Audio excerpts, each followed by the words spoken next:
everyone, and welcome back to the little workshop. And today I'll have a little chat about stress in timber and the consequences it can have on your violin making. And I've had a bit of experience of that with the Stradivarius violin, so I shall go ahead now and explain what happened and how I remedied it. Now, this is the back from the Stradivarius violin, and what happened was I've started to carve the inside, and then as I was carving, getting close, then I got the plane and I was planing, and then there was a loud crack, and when I looked, the joint had split. Now, it didn't split all the way, it split, I'd say, nearly halfway. This was solid, this was open, and it was probably about a mil, maybe a 2mm gap at the bottom. And when I pushed it back together again to glue it, it was springing apart. So I think that must have been stress in the timber, and as I thinned it down, it let go, because the joint was a well glued joint. And this is what happens in timber sometimes. You get because the way, as trees grow and as wind blows them and they twist, and you can get all sorts of stresses set up. And you may have found it yourself. So for example, if you had, some of you may have found, say if you had say a piece of timber like this, I mean, this is a rib, but if it was say an inch thick or so, and you've been going down with a rip saw, you might find as you get further in, the cut closes in itself, and sometimes you have to stick a little wedge in the end to keep it open so that you can use your saw. Once again, that's stress in timber, and as it gets thinner, if there is stress in the timber, as it gets thinner, it springs. It's almost like a, it's almost like, imagine, and it's like that, and it springs. But when it's in a bigger chunk, it can't, and that's what happened here. And the joint sprung. So I thought, well, if I glue it back together again, because I would have had to hold it in place while the glue went off, that stress would have been still there.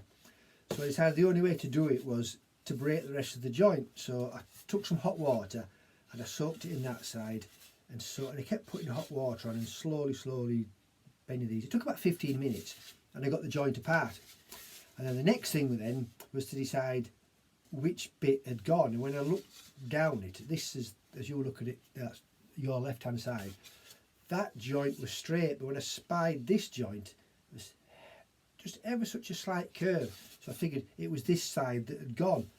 So the only way to, because when you're gluing it back together again, you want a straight joint. You don't want to have to force it with clamps. And so I took a plane and I planed this to get it straight, but you only want to take a fraction off, because this has already been fitted to the violin body. If you take too much off, it'll be too narrow.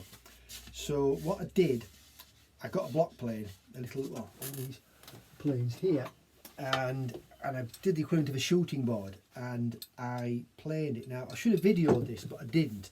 But I took some photographs, so the next thing you'll see is a photograph showing you how I planed this side to get it straight again.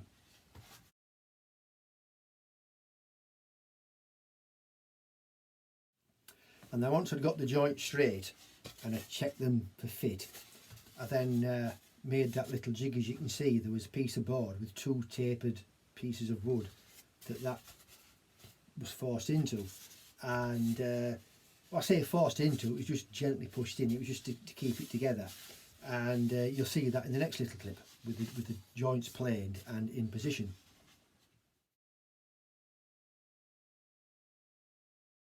The joint nice and straight and happy with that, and it's fitting snugly. I then checked it on the body of the violin to make sure that it wasn't too narrow. I mean, it wouldn't be. It was only microns that I'd taken off, but nevertheless I checked that. And then once that was done, I got myself set up, and then I put a clamp on there just to keep that together, and a clamp on the bottom. And then when it's dry, it's fine, but when you get glue on, it can be a bit slippery, as you've probably found. And when I was concerned that when it was glued up, one of these joints may have just been a tad high either side, so what I did, you'll see, I fixed a piece of timber across with two little wedges, and as it happened, it was just a tad high, so I just gently slid a wedge in push it down, and one at the other side just to keep it in place, and you'll see that in the next clip.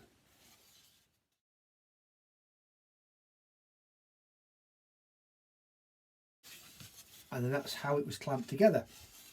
Now, I did a few dry runs before I actually put the glue on, because as you can appreciate, or as you probably know, hide glue, you haven't got much time, it soon starts to gel.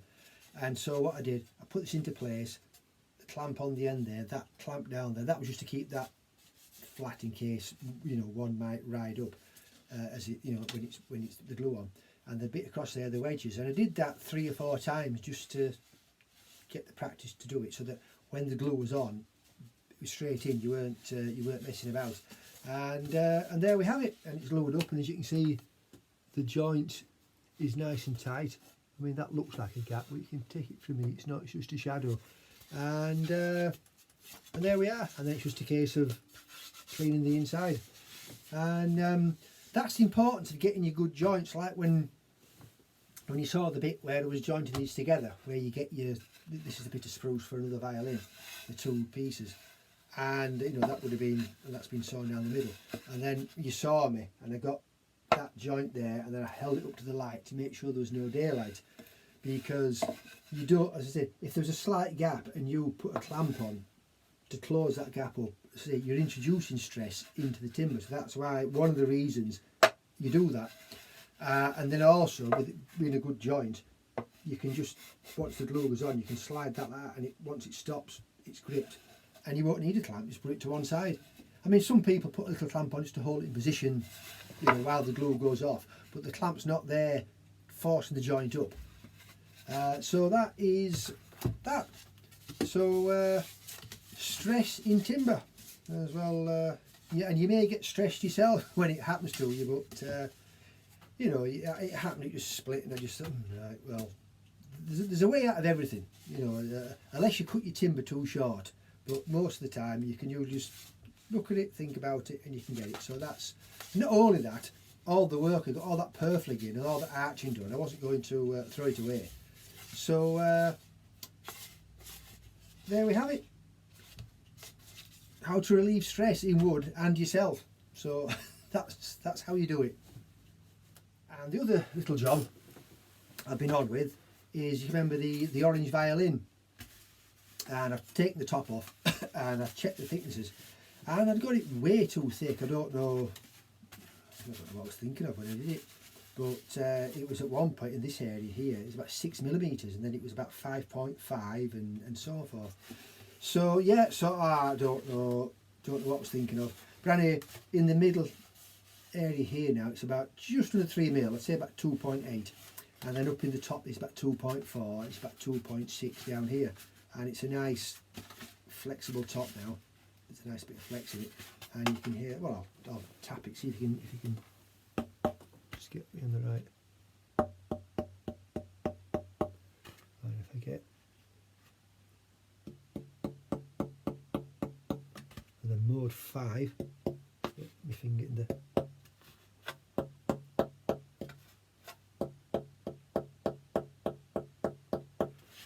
that's about as good as it gets, because there is a split there which I've glued back together again. And as I say, it's not the best. Oh, there's a knot.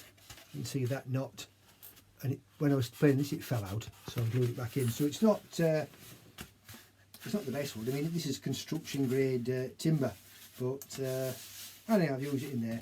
But when I took the violin down to do this, I found, you can see here, I've had to glue it back together again, the end block had come away, and it had opened up here, and the block had pulled in. Now, whether that was a poorly glued joint, I'm not sure. I did get enough glue on, and the other things with the end grain, it's important you prime it first. Cause if you're gluing your violin together and you just put glue on there and just clamp it on, the end grain will soak it up and you won't get a good joint. So you coat all your end grain, leave it to go off, clean it off, and then when you coat it a second time, it's been primed. So I had done that, and I reckon to have got enough glue on. So, but anyway, it went. So now whether it was, I had it on a shelf up there, and it gets quite hot up the top of there, so whether that was it, I'm not sure, although having said that, the brown violin was kept alongside it, and that's fine. But anyway, that's that. So I've glued that on, and then when that has gone off, this top can go back on, and then obviously a new sound post, because the sound post will now be too short. And that's it. And then when the other 2 violins are finished, I'll let the girls play this again, and then I'll see. Well, it must make a difference in the sound, because it's a thinner top, and it's got more. You can see the flex that's in that now. There's lots of flex. You know, it bends.